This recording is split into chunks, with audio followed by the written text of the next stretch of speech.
Assalamualaikum warahmatullahi wabarakatuh. Perkenalkan saya Randy Abdul Putra dengan NIM 22018-094. Di sini saya ingin menjelaskan terkait tugas akhir saya, yaitu implementasi algoritma AES atau Advanced Encryption Standard pada sistem database yang sudah saya buat. Sebelum saya mulai menjelaskan codingan atau kode yang sudah saya buat, sini saya ingin eh, menjelaskan dari visualisasinya terlebih dahulu dengan menggunakan AES dengan kuncinya itu ada dengan menggunakan 128 bit. Jadi dia algoritma AES sendiri itu dia akan mengirimkan plain text kepada eh, algoritma enkripsi di mana dengan menyisipkan kunci dia akan menghasilkan ciphertext. Nah, langkahnya sendiri sebagai berikut.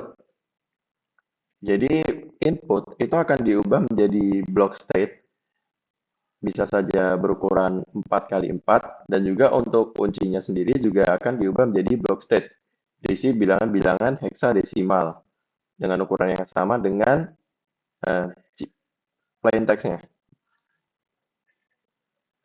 Jadi di sini akan dibagi menjadi dua proses. Yang pertama itu enkripsi proses dan yang kedua itu adalah penjadwalan kuncinya. Untuk kuncinya sendiri nanti akan berbeda-beda untuk setiap iterasinya. Jadi di sini saya akan menjelaskan terlebih dahulu untuk proses enkripsinya. Proses enkripsinya sebagai berikut. Jadi dari plain text yang kita miliki, dia akan diberikan kunci berupa ciphertext, cipher key, yang mana itu nanti kuncinya akan di XOR-kan. Setelah di XOR-kan, nantinya hasil dari XOR tersebut akan melewati subbytes, shift rows, mix column, dan juga penambahan kunci lagi dengan kunci yang berbeda. Untuk jadwal untuk iterasinya ini akan berlangsung sebanyak 9 kali dan untuk yang terakhir, yang ke-10, dia tidak menambahkan mix column lagi. Jadi dia akan langsung subbatch, lalu melakukan shift row dan juga penambahan kunci ke-10. Mungkin simulasinya sebagai berikut. Jadi pertama dia akan mengekskorkan kunci, lalu dia akan melakukan iterasi mulai dari subbyte, shift row, mix column, dan juga penambahan kunci. Untuk kuncinya sendiri, ini akan berubah-ubah. Untuk iterasi kedua, ketiga, itu akan berbeda-beda. Lalu yang terakhir, dia akan di subbytes, lalu dilakukan penggeseran rows, dan juga penambahan kunci terakhir. Lalu dapatlah hasil ciphertext-nya. Jadi ini ada 4 tipenya. Kita bahas terlebih dahulu mulai dari subbatch-nya. Untuk pemilihan subbatch, kita di sini menggunakan tabel yang namanya S-box. S-box ini nanti kita akan mengambil pada baris X dengan kolom Y. Ibarat di sini kita memiliki uh, hexa 19. Nantinya akan diambil baris ke-1, kolom ke-9. Baris ke-1, kolom ke-9 itu adalah D4. Lanjut untuk 3D. 3D itu berarti nanti di kolom ke X, baris ke X itu adalah 3 dan juga kolom D itu untuk Y-nya itu ada di 27. Mungkin ini simulasinya. Nah, dia akan diambil pada baris pertama dan juga pada kolom ke-9. Dapatlah hexa D4. Dan semuanya akan sama hingga menghasilkan subbatch sebagai berikut. Lanjut, langkah kedua itu adalah shift row. Shift row sendiri nantinya akan dilakukan penggeseran blok. Karena di sini kita memiliki blok 4 kali 4. Penggeserannya itu untuk yang pertama dia tidak dilakukan penggeseran. Untuk baris kedua dia dilakukan penggeseran 1 kali. Baris ketiga dilakukan penggeseran 3 kali dan baris keempat dilakukan penggeseran 3 kali. Mungkin seperti ini. Dia digeser ke kiri sebanyak 1 bytes. 27 pindah ke belakang.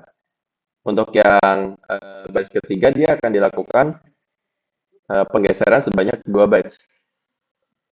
Untuk yang ketiga itu adalah 3 bytes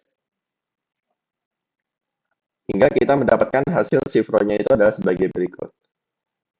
Langkah ketiga itu adalah melakukan mix column. Untuk mix column sendiri, dia itu nantinya akan dikalikan dengan matriks yang sudah disediakan dari Legendre Algorithm Field.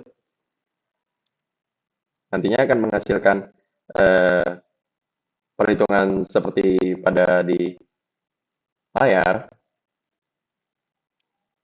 dan itu nanti akan dilakukan perhitungan untuk seluruh barisnya, yang EO sampai AE, terus B8 sampai F1, dan LE 1E sampai dengan E5. Lanjut, untuk yang terakhir, kita melakukan penambahan key. Ibarat kita memiliki round key sebagai berikut. Ada A0, 88, 23, 2A, FA, sampai dengan 05. Nantinya, ini kuncinya akan dilakukan XOR secara satu persatu per baris. Untuk baris pertama, dari plain text yang sudah kita lakukan 3 tahapan sebelumnya, dengan baris pertama round key yang kita miliki. Setelah di XOR-kan, dapatlah hasilnya seperti berikut. Contoh, 04 dengan A0, dia akan menghasilkan XOR A4 dalam bentuk heksadesimal. Untuk langkah berikutnya masih sama, baris kedua dengan baris kedua, baris ketiga dengan baris ketiga, baris keempat dengan baris keempat. Langkah ini akan dijalankan sebanyak 9 kali. Nah, mulai dari yang pertama itu dia karena tidak ada subbatch, shift row, dan mix column, jadinya dia dari input langsung menerima round key, langsung dilakukan XOR. Hasilnya pada round pertama ini, nantinya dia setelah dilakukan subbatch akan mendapatkan hasil sebagai berikut.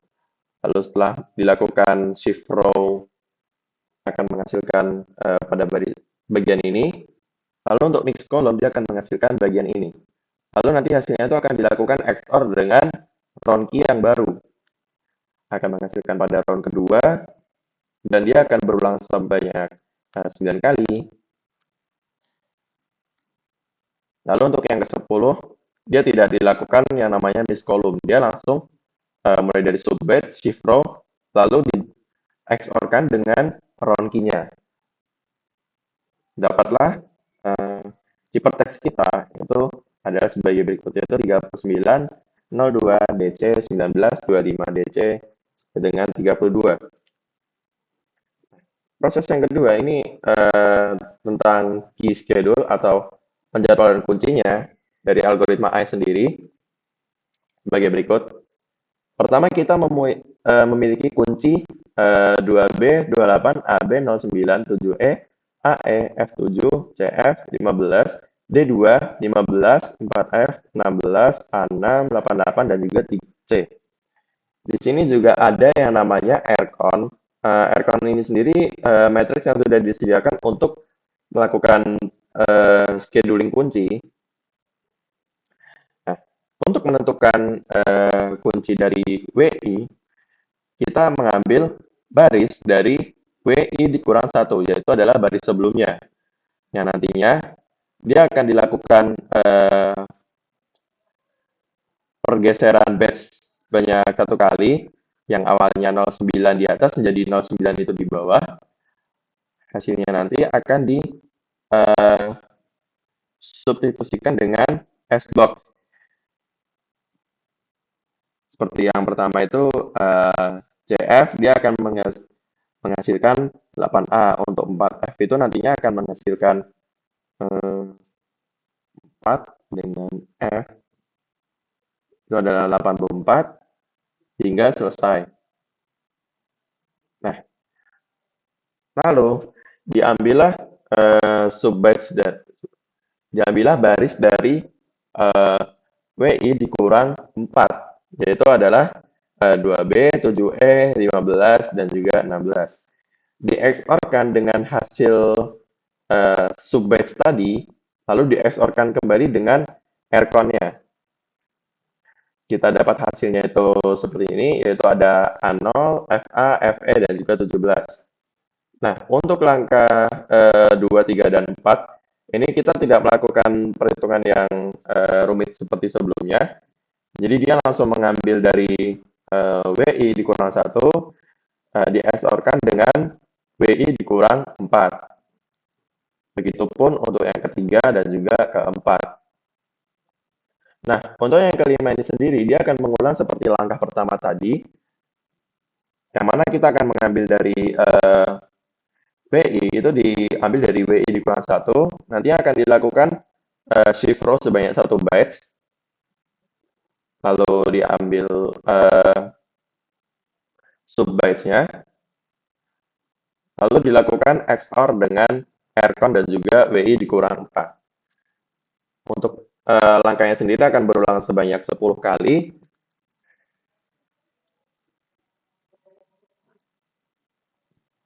Di sini kita memiliki zipper key, round key 1, round key 2, round key 3, sampai dengan yang terakhir itu adalah round key 10. Kenapa 10? Karena di sini kita menggunakan AS128. Jika kita menggunakan AS256, yang saya tahu itu dilakukan round key-nya itu sebanyak 12 atau 16 kali, dari yang saya tahu. Mungkin itu saja visualisasi yang dapat saya tampilkan. Lanjut untuk implementasinya, di sini saya menggunakan Python sebagai saya menggunakan dua tools. Yang pertama itu adalah Visual Studio Code. Yang kedua itu adalah XAMPP. Untuk XAMPP-nya sendiri saya sudah menyalakannya dari tadi. Untuk Visual Code-nya sendiri saya mengimplementasikan IPYNB atau Python Notebook agar lebih mudah dibaca dan dijalankan dari menurut saya sendiri. Yang pertama, di sini kita melakukan instalasi dependensi. Langsung saja kita jalankan. Di sini saya milih terlebih dahulu kernel yang ingin dilakukan tempat jalannya.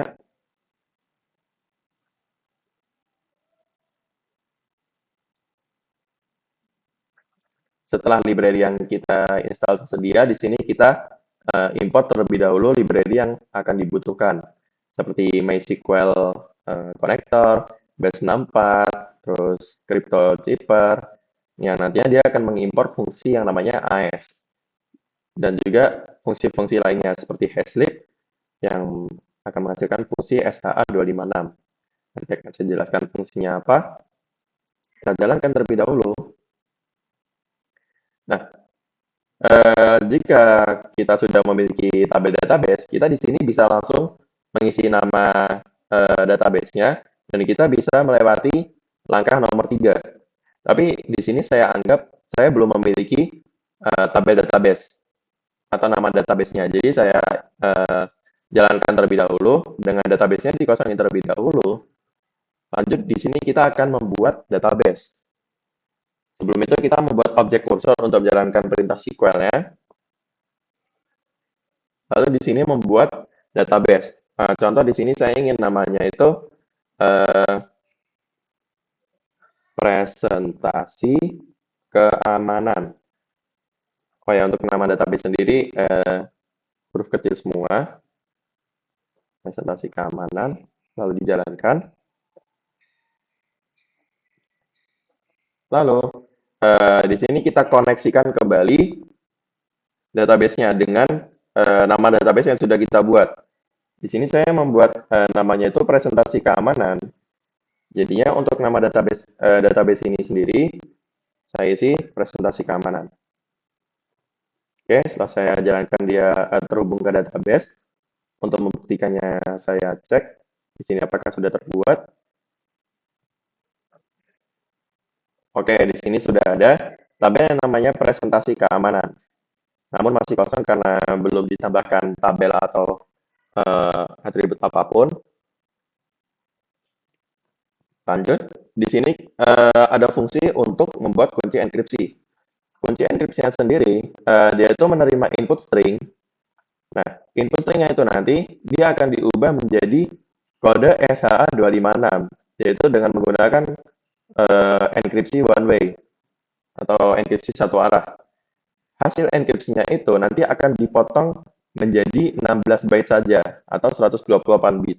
Karena di sini saya mengimplementasikan AES dengan modenya CBC dengan maksimal bitnya itu adalah 128. Langsung jalankan.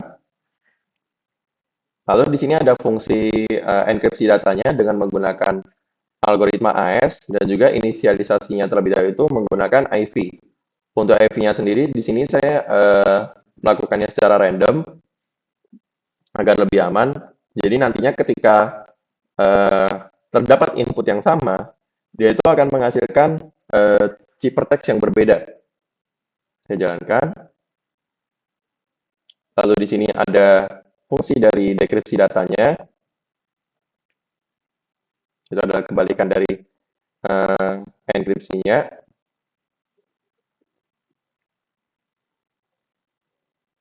Nah, di sini ada fungsi untuk fungsi dari SQL-nya itu sendiri. Yang pertama itu ada insert data dengan parameternya itu adalah con atau connection database, terus nama tabelnya. Lalu di sini saya niatnya ingin membuat dua buah bukan tabel, dua buah atribut yaitu email dan juga password. Yang nantinya itu akan di-insert intukan. Lanjut saya jalankan terlebih dahulu. Nah, di sini ada fungsi yang namanya retrieve data. Di sini digunakan untuk mengambil database-nya atau menampilkan eh, data dari database yang sudah saya buat sebelumnya. Saya jalankan. Di sini kita mencoba untuk melakukan implementasi enkripsinya. Dari fungsi ini dia sudah jadi, lalu kita lakukan testing. Contoh di sini key-nya ini adalah ini kuncinya.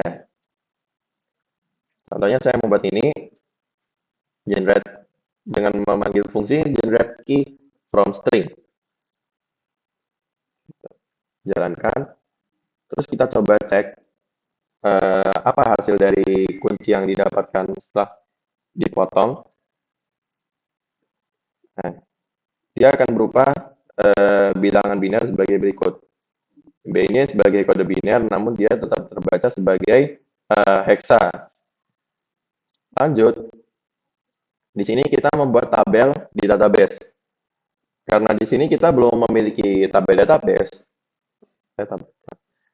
belum memiliki tabel di database yang kita miliki sebelumnya, kita panggil terlebih dahulu untuk memanggil database-nya itu adalah presentasi keamanan, itu dengan menggunakan fungsi use. Lalu kita lakukan perintah untuk membuat tabel dengan namanya itu adalah tabel enkripsi.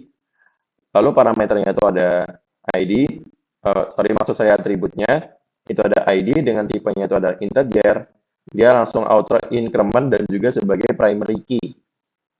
Lalu ada juga email, itu sebagai teks dan juga password sebagai teks. Jika dia gagal, dia akan muncul error koneksi MySQL terputus. Coba kita jalankan. Oke, jika tidak muncul perintah ini, artinya kita berhasil membuat tabel enkripsi. Kita lihat terlebih dahulu di SQL-nya. Presentasi keamanan. Oke, di sini sudah ada tabel enkripsinya. Sudah ada dengan atributnya itu ID, email, dan juga password. Lanjut, di sini kita ingin menambahkan data dengan memanggil fungsi yang namanya insert data. Untuk parameter count, kita isi DB atau database. Database sendiri kita dapatkan dari baris 3.3 ini tadi. Yang ini. Itu sebagai konektornya. Lalu ada nama tabelnya itu adalah tabel enkripsi. Terus emailnya contoh di sini adalah randyabdi@keamanan.com. Lalu untuk passwordnya itu, contoh saya membuat saya suka makan nasi uduk. Untuk key-nya sudah ada di sini, sudah di-generate selama kuncinya belum diubah, pastinya dia aman. Ketika proses dekripsinya nanti, data berhasil dimasukkan ke tabel enkripsi. Kita lihat, kita refresh terlebih dahulu. Nah, hasil dari email dan juga passwordnya, kita dapatkan dia sudah berupa enkripsi. Enkripsinya ini tidak dapat kita baca, dia berupa hasil dekode. Sebenarnya saya ingin membuatnya dalam bentuk biner ataupun hexa, namun ternyata dari XAMPP sendiri itu dia tidak menerima kode-kode seperti itu. Jadi saya melakukan dengan cara encode decode. Akan saya jelaskan nanti. Lanjut terlebih dahulu. Di sini saya ingin memanggil datanya dengan key yang sudah ada. Kita panggil. Nah, dia akan tampil di sini dengan ID 1. Emailnya itu adalah randyabdi@keamanan.com. Passwordnya adalah saya suka makan nasi uduk. Contoh, saya di sini ingin membuat lagi bebekmadura@gmail.com. Passwordnya saya suka uduk. Nah, dia di sini akan langsung menambahkan. Selama kuncinya masih sama, dia akan ditampilkan bebekmadura@gmail.com dengan passwordnya itu adalah saya suka uduk. Namun di sini dia juga akan ditampilkan dalam bentuk enkripsi. Bagaimana jika kuncinya berbeda? Mari kita coba. Ini kunci. Kalimatnya dihapus.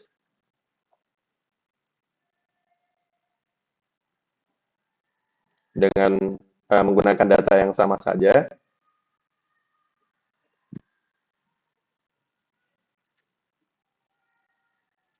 Nah, di sini hanya dengan kita mengubah kuncinya, tabel yang bisa dipanggil itu hanya bebekmadura@gmail.com yang perintah kedua tadi.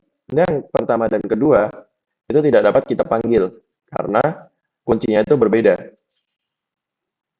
Coba kita ubah lagi kuncinya jadi kuncinya. Lalu langsung panggil datanya. Yap, dia berhasil mengambil ID dari 1 dan juga 2, namun tidak bisa mengambil ID 3 karena berbeda kunci. Lanjut untuk penjelasan saya tadi, saya menggunakan encode decode. Maksudnya itu bagaimana? Ketika fungsi enkripsi itu dipanggil pada bagian insert into, nih, datanya itu akan langsung dienkripsi untuk email dan juga password. Enkripsi data di sini. Karena dia itu berupa string, nantinya itu dia akan diubah terlebih dahulu menjadi kode encode yang dapat diproses oleh komputer. Dengan tipenya itu adalah UTF-8. Nanti setelah dia berhasil dilakukan enkripsi, hasilnya itu akan dilakukan dekode. Hasil dekode ini bisa dibaca oleh manusia. Jika encode tadi tidak bisa dibaca manusia, maka decode ini dapat dibaca oleh manusia. Nah, yang ini. Pada bagian decode UTF-8. Jika tidak kita tambahkan, nantinya akan terjadi error karena proses dari komputer itu tidak dapat ditampilkan ke layar komputer itu sendiri.